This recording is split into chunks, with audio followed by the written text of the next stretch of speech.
Judulnya adalah Happy Ending. Amin, saudara. Janji Tuhan bagi kita semua. Saudara percaya bahwa hidup kita ini akan happy ending?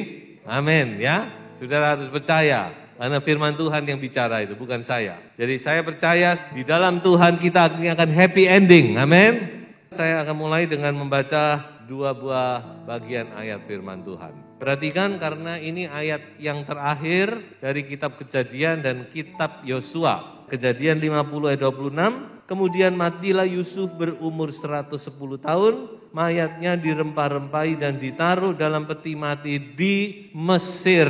Perhatikan, kata terakhir yang muncul di kitab Kejadian adalah Mesir. Saya suka sekali memperhatikan hal-hal yang kecil ini. Lalu kita bergeser ke Yosua, Yosua 24 ayat 33, juga Eleazar bin Harun mati dan dia dikuburkan di bukit yang diberikan kepada Pinehas anaknya itu di pegunungan Efraim. Pegunungan Efraim itu ada di tanah Palestina, artinya mereka ada di tanah Kanaan. Jadi perhatikan, yang satu bicara tentang Mesir, di Yosua diakhiri dengan Efraim. Efraim itu adalah Kanaan. Jadi inilah happy ending dari perjalanan orang percaya, perjalanan dari bangsa Israel. Dimulai dengan sebuah Mesir, tapi berakhir di tanah Kanaan. Dari Mesir ke Kanaan. Ya, inilah happy ending, saudara. Ya, janji Tuhan digenapi dalam hidup mereka. Kanaan diberikan. Sampai di kitab Yosua, maka boleh dikatakan bangsa Israel ini happy ending. Nah, kita mau fokuskan pandangan kita kepada kitab Yosua. Kita mau belajar beberapa hal dari kitab Yosua. Jadi sekali lagi saya katakan bahwa sampai di kitab Yosua, maka mereka mencapai sebuah ending yang menyenangkan. Di mana mereka mewarisi Kanaan, mereka mewarisi tanah yang berkelimpahan dengan susu dan madu dikatakan. Tanah yang subur, jauh sekali berbeda dengan Mesir, apalagi dengan padang gurun yang mana mereka 40 tahun berputar-putar di situ.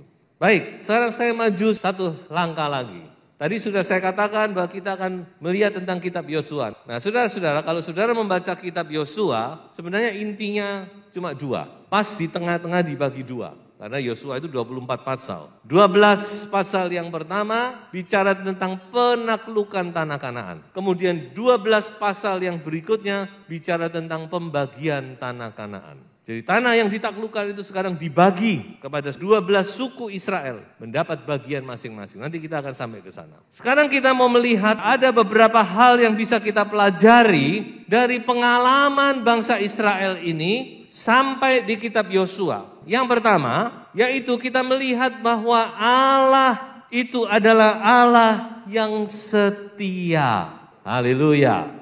Itulah Allah saudara dan Allah saya yang kita sembah dalam nama Yesus. Allah itu setia. Yosua 21 ayat 45 dikatakan dari segala yang baik yang dijanjikan Tuhan kepada kaum Israel, tidak ada yang tidak dipenuhi. Semuanya terpenuhi.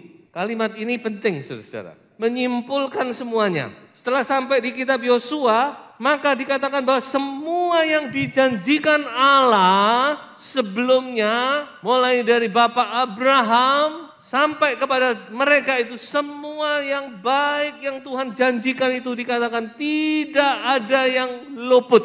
Semua dipenuhi. Dan khususnya yaitu janji tentang tanah, tentang sebuah negara, tentang negeri. Coba kita mundur ke belakang. Saudara tahu nggak bahwa janji ini diucapkan kepada Abraham ketika Abraham keluar dari Haran dan pertama kali nginjak di tanah Kanaan. Waktu itu dia tidak tahu karena dia dipimpin oleh Roh Kudus. Dia sampai di Kanaan, dia membuat sebuah mezbah di situ dan dikatakan Allah berjanji, Abraham, tanah yang kamu injak ini akan aku berikan kepada keturunanmu.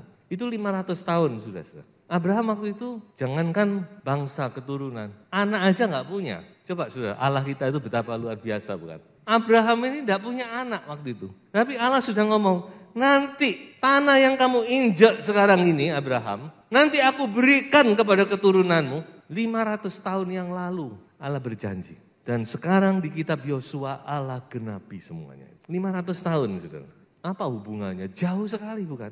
Tapi saya ingat dari hal ini kita tahu bahwa Allah itu tidak pernah lupa akan janjinya. Amin. Allah itu enggak pernah lupa saudara. Kalau Tuhan ngomong, Tuhan janji, dia pasti genapi. He is a promise keeper. Dia adalah Allah yang menepati janji. Haleluya. Saudara sedang menantikan janji Allah dan saudara pikir Allah sudah lupa? Enggak lupa. Kita ini yang sering kali lupa malahan. Kita yang sudah menerima janji itu kadang-kadang lupa. Tapi Tuhan udah lupa. 500 tahun. Memang panjang. 500 tahun. Tapi bukan berarti 500 tahun lalu Allah lupakan. Tidak. Sama sekali tidak. Kita lihat di kitab Yosua dikatakan apa yang Allah janjikan tidaklah satu pun yang tidak dipenuhi oleh Tuhan. Semua dipenuhi. Haleluya. Luar biasa bukan kita ini. Makanya saudara-saudara sekali lagi dalam segala perkara peganglah janji Tuhan. Amin. Jangan lepaskan janji Tuhan. Apalagi kalau itu menjadi rema dalam hidupmu. Kamu dalam pergumulan, saudara terima janji Tuhan, itu rema, saudara pegang. Karena apa yang Tuhan sampaikan, apa yang Tuhan katakan, pasti dia genapi. Haleluya. Ada satu ayat di dalam 2 Timotius 2 ayat 13. Jika kita tidak setia, dia tetap setia. Karena dia tidak dapat menyangkal dirinya. Apa artinya? Kesetiaan Allah itu tidak tergantung kepada ketidaksetiaan kita. Meskipun kita tidak setia, Tuhan adalah Allah yang setia dan itu tidak akan pernah berubah. Hebat bukan? Makanya saudara sama Tuhan itu setialah. Bayangkan, kita tidak setia aja Tuhan masih setia. Apalagi kalau kita setia. Ada ayat lain berkata, kepada orang yang setia, engkau berlaku setia. Kalau kita setia kepada Tuhan, janji itu pasti akan dinikmati. Kalau bukan kita sendiri yang nikmati, anak cucu kita yang akan nikmati. Amin. Kita ini punya tanggung jawab setiap kita kepada anak cucu kita. Seperti Abraham. Coba Abraham tidak setia, ceritanya lain. Tapi dia setia sampai mati. Dan yang menikmati adalah anak cucu keturunannya. Menikmati janji Tuhan itu. Haleluya. Oke, kita maju lagi. Hal yang kedua yang dapat kita pelajari, yaitu bahwa Allah adalah Allah yang dapat diandalkan. Coba saya bacakan ayat ini, semua raja ini dan negeri mereka telah dikalahkan Yosua sekaligus. Sebab yang berperang untuk orang Israel ialah Tuhan, Allah Israel. Haleluya. Saudara tahu berapa raja yang dikalahkan oleh Yosua di Kanaan? Adalah 31 raja. 31 raja, bayangkan saudara-saudara. Satu negara melawan 31 negara. Ada enggak di sejarah? Tidak pernah ada. Yosua mengalahkan 31 raja di Kanaan sebelum dia merebut tanah mereka. Apa kekuatan Yosua? Tidak ada. Yosua tidak punya kekuatan. Saudara tahu bahwa ketika Yosua memimpin bangsa itu masuk Kanaan, yang dipimpin itu generasi yang kedua. Karena generasi pertama sudah mati di padang gurun. Karena mereka tidak percaya. Tuhan bilang, karena kamu tidak percaya, kamu semua akan mati. Cuma 2 orang di antara kamu yang masuk, yaitu Yosua dan Kaleb. Yang masuk nanti adalah anak-anakmu. Jadi generasi yang pertama ini mati sama sekali. Yang 20 tahun ke atas ya. Anak-anak yang tidak pernah perang. Dan saudara tahu enggak bahwa jumlah laskar Israel setelah 40 tahun dihitung ulang oleh Yosua. Bukan tambah banyak, tambah sedikit saudara-saudara. Kalau dulunya 600 sekian ribu, pokoknya jumlahnya menurun. Sekian persen. Apa yang diandalkan? Enggak ada. Kekuatan mereka enggak tambah kuat, setelah 40 tahun malah tambah sedikit orangnya. Lalu kenapa mereka berhasil merebut tanah Kanaan? Karena mereka mengandalkan Tuhan. Haleluya. Bukan karena Yosuanya hebat. Bukan. Bukan karena mereka tiap hari di padang gurun latihan. Kok latihan saudara-saudara? Tapi karena satu hal. Karena mereka percaya dan mereka mengandalkan Tuhan. Jadi kalau dipikir-pikir generasi pertama ini benar-benar amsyong. Jadi 40 tahun itu sebenarnya benar-benar membuang waktu. Ya toh? Mereka harus melewati 40 tahun harus mati di padang gurun karena tidak percaya saja. Tidak percaya. Musa mengatakan ayo masuk. Yosua sama Kaleb 2 di antara 12 pengintai bilang kita pasti bisa. Tapi mereka bilang, no way. Ya sudah, akhirnya mereka mati semua di padang gurun. Kenyataannya anaknya yang notabene kekuatannya enggak lebih dari mereka bisa kok masuk. Mengapa mereka bisa masuk? Karena yang berperang bagi mereka adalah Tuhan. Haleluya. Berapa kali dicatat dalam kitab Yosua, yang berperang bagi bangsa Israel adalah Allah. Bahkan Allah nyatakan sampai matahari dan bulan berhenti waktu Yosua perang. Matahari berhenti di Ayalon, bulan berhenti di Gibeon. Berhenti saudara-saudara. Dan firman Tuhan mencatat tidak pernah Tuhan mendengar permintaan yang sedemikian dari manusia. Tapi Tuhan dengar, Tuhan mau nyatakan bahwa yang berperang bagi bangsa Israel adalah aku, kata Tuhan. Haleluya, saudara. Ini pelajaran penting bagi kita. Seringkali kita akan terlalu mengandalkan diri sendiri, sadar atau tidak sadar. Sebab itu saudara, firman Tuhan itu ya dan amin. Roma 8 ayat 31b, jika Allah di pihak kita, siapakah yang akan melawan kita? Mazmur 46 ayat 2, Allah itu bagi kita tempat perlindungan dan kekuatan, sebagai penolong dalam kesesakan sangat terbukti. Haleluya. Jadi kita di sini belajar satu hal, yaitu andalkan Tuhan. Dalam segala keadaan saudara andalkan Tuhan. Jangan lihat masalah persoalanmu. Kalau mau lihat masalah persoalan, mau lihat kekuatan kita, saya mau beritahu, selamanya kita tidak akan mampu. Kalau Yosua mau mengandalkan kekuatannya, dia tidak akan bisa. Bayangkan mana ada satu negara ngelawan 31 negara yang hebat-hebat, yang kuat-kuat, jago-jago berperang, yang badannya besar-besar. Secara fisik tidak mungkin, kalau bukan Tuhan tidak bisa. Pelajaran yang ketiga. Nah sudah lihat peta di depan ini, inilah hasil dari undian. Setelah mereka membagi tanah Israel, maka mereka mendapatkan ini, 12 suku. Dari pembagian tanah ini ada satu hal yang bisa saya pelajari, bahwa Allah itu adil. Karena Allah prinsipnya begini, sukunya yang besar, kan 12 suku ini macam-macam, ada sukunya yang besar, ya, ada suku yang agak kecil jumlahnya. Jadi Allah sudah berpesan, nanti yang besar dapat tanah yang besar, yang kecil dapat tanah yang kecil. Dan itu didapatkan juga lewat undian. Caranya bagaimana? Ya itulah sudah baca kitab Yosua, nanti saudara mengerti. Hebat Tuhan itu. Mengapa saya katakan hebat? Karena ternyata sejarah mencatat tidak ada yang eker-ekeran. Pernah berpikir saudara, ini sangat rawan ini. Kalau bukan Tuhan yang hebat, pasti mereka akan eker-ekeran. Loh, kamu kok besar loh, tanahmu kok enak loh, kok gini, yang satu bilang, loh enggak, waduh, gegeran, perang saudara ini saudara.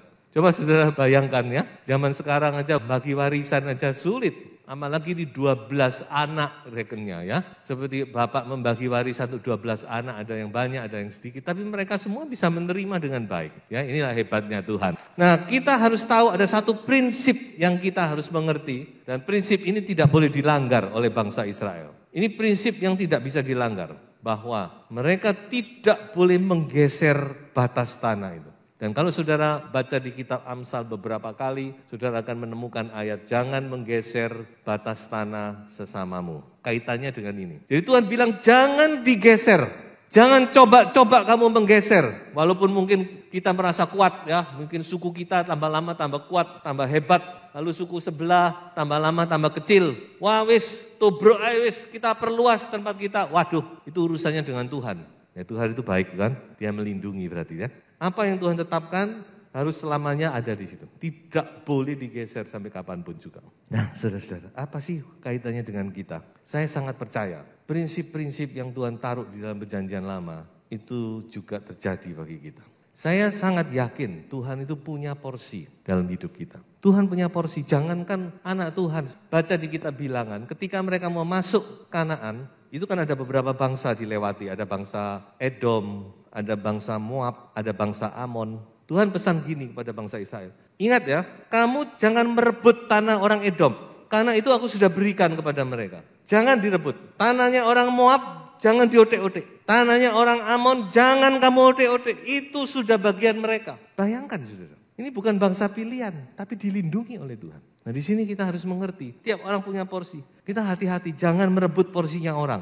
Amin. Ini penting ini saudara. Prinsip ini saudara harus ingat. Hal semacam ini prinsip. Jadi apa yang Tuhan sudah tentukan bagi kita, itulah bagian kita. Apa yang Tuhan sudah tentukan bagi orang lain, bagian orang lain. Jangan direbut, Jangan diotak-atik. Berapapun hebatnya kita, jangan kita coba-coba. Makanya kita harus mengerti di sini hatinya Tuhan, kehendak Tuhan. Lalu bagian kita bagaimana, saudara? Jadikan ini rema dalam hidup. Mari kita baca. Tali pengukur jatuh bagiku di tempat-tempat yang permai. Ya, milik pusakaku menyenangkan hatiku. Haleluya. Nah saudara-saudara, ayat ini luar biasa. Tali pengukur. Artinya apa? Bagian yang Tuhan tentukan bagimu ini indah, menyenangkan. Di tempat-tempat yang permai. Haleluya. Amin. Itulah rumah tanggamu, saudara-saudara. Itulah istrimu. Itulah suamimu. Itulah bagian yang Tuhan tentukan bagimu. Seringkali kita terus tidak puas, kan? Kita tidak puas, selalu tidak puas. Melihat pasangan hidup tidak puas, lihat orang lain tidak puas. Saudara, yakini ayat ini. Bahwa apa yang Tuhan bagikan bagi kita, porsi kita itu indah. Amin. Syukuri, nikmati. Bagian yang Tuhan berikan kepadamu itu indah. Haleluya. Sudah yakini dalam hidupmu bahwa apa yang Tuhan berikan itu indah. Pelajaran yang keempat. The war is not over yet. Peperangan belum selesai. Makanya tadi di awal saya mengatakan bahwa sampai di kitab Yosua itu happy ending. Jadi kalau perhatikan perkataan saya katakan sampai di kitab Yosua. Kenapa? Karena masih ada di depan. Haleluya. Selama kita masih belum sampai di surga, peperangan masih belum selesai. Amin. Mungkin kita sudah ada di Kanaan, di bumi. Kanaan ada kutip tentunya.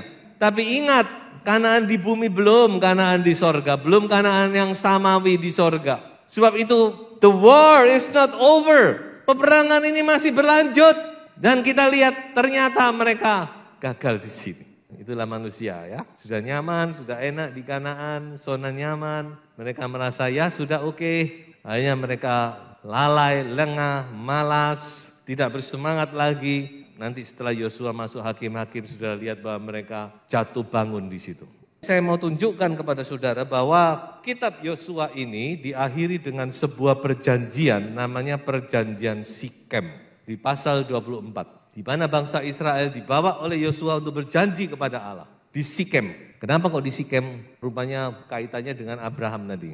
Yang berjanji pertama itu Abraham waktu di tanah Sikem waktu itu. Di dalam perjanjian Sikem ini bangsa Israel yang sudah mendapatkan tanah Kanaan, mereka sepakat bulat hati berkata, kami mau beribadah kepada Tuhan. Karena ada tantangan bukan? Kalau saudara baca di ayat keberapa itu, ada ayat yang begitu terkenal. Kamu boleh pilih ini, kamu boleh pilih ini, tapi aku dan keluargaku akan beribadah kepada Tuhan. Nah saudara-saudara, dalam perjanjian Sikem ini sudah lihat bangsa Israel berkata dengan bulat hati, kami akan beribadah kepada Tuhan. Sebab dialah Allah kita semua, oh ya semua setuju, amin, amin, amin, 1000 amin. Ayat berikutnya berkata apa? Tetapi, kata tetapi itu pun bermakna dalam Alkitab. Mengapa saya katakan demikian? Sudah lihat respon Yosua. Yosua enggak bilang, wah puji Tuhan, wah hari ini aku lega. Aku sudah bawa mereka mendapatkan tanah, sekarang mereka juga berjanji mengasihi Tuhan. Puji Tuhan, haleluya, amin, Tuhan aku mau pulang ke surga. No, respon Yosua 180 derajat. Yosua bilang, kamu tidak akan bisa. Respon macam apa ini? Yosua ngajak mereka mengasihi Tuhan, mereka sudah merespon, oke, tapi Yosua responnya, kamu tidak akan bisa. Dengan lain kata Yosua ngomong, aku gak percaya. Kenapa kok Yosua ngomong gitu? Ini kan respon yang aneh sebenarnya. Toh. Dia pemimpin, dia ngajak bangsa Israel berjanji, sekarang mereka berjanji merespon sebulat hati, malah pemimpinnya bilang, tidak mungkin kamu tidak akan bisa, kamu tidak akan sanggup. Mengapa saudara tahu nggak? Karena mereka terlalu pede. Saya aminkan ayat ini, kita tidak akan bisa. Tidak akan bisa kok, selamanya kita tidak akan bisa, kita ini daging. Anda mau, wah saya mau cinta Tuhan. Tunggu besok lusa. Tunggu minggu lagi. Makanya firman Tuhan berkata, ojo pede-pede. Mengiring Tuhan itu bukan masalah kita bisa apa enggak. Enggak akan bisa. Apalagi kalau saudara mengerti prinsip firman Tuhan. Perjanjian baru, perjanjian lama itu aja kita enggak bisa kok. Saudara tahu nggak bahwa permintaan perjanjian baru itu jauh lebih berat dari perjanjian lama. Walaupun kita tidak secara fisik mengorbankan binatang dan sebagainya. Tapi permintaan standar perjanjian baru itu kita tidak akan bisa selamanya. Standarnya itu tinggi. Nyawa, seluruh hartamu.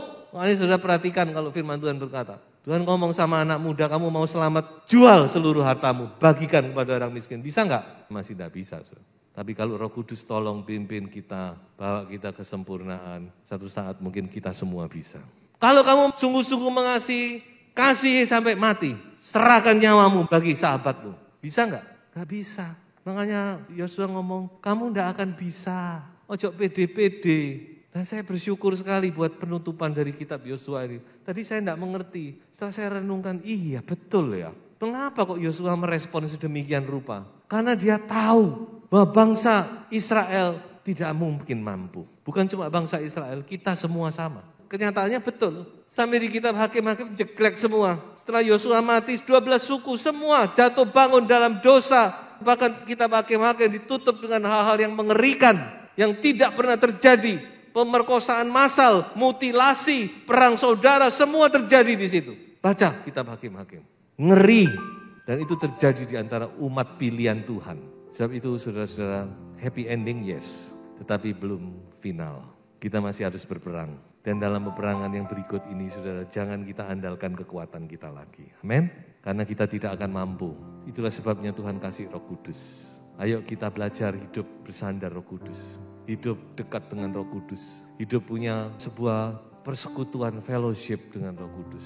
Kita mau andalkan Roh Kudus. Hanya Roh Kudus yang bisa menolong kita, saudara-saudara. Mari kita baca ayat terakhir ini. Jagalah supaya jangan ada seorang pun menjauhkan diri dari kasih karunia Allah. Agar jangan tumbuh akar yang pahit, yang menimbulkan kerusuhan dan yang mencemarkan banyak orang. Jangan keluar dari pagar kasih karunia Allah. Tuhan sudah memagari kita, tetaplah ada di dalam. Tetaplah mengandalkan Tuhan. Tuhan sangat senang dengan orang yang mengandalkan Dia, yang bersandar selalu kepada Tuhan. Dalam segala perkara andalkan Tuhan. Ngomong sama Tuhan, tanya sama Tuhan, dekat sama Tuhan, minta Roh Kudus pimpinannya. Itu yang Tuhan senang. Tuhan Yesus memberkati. Haleluya.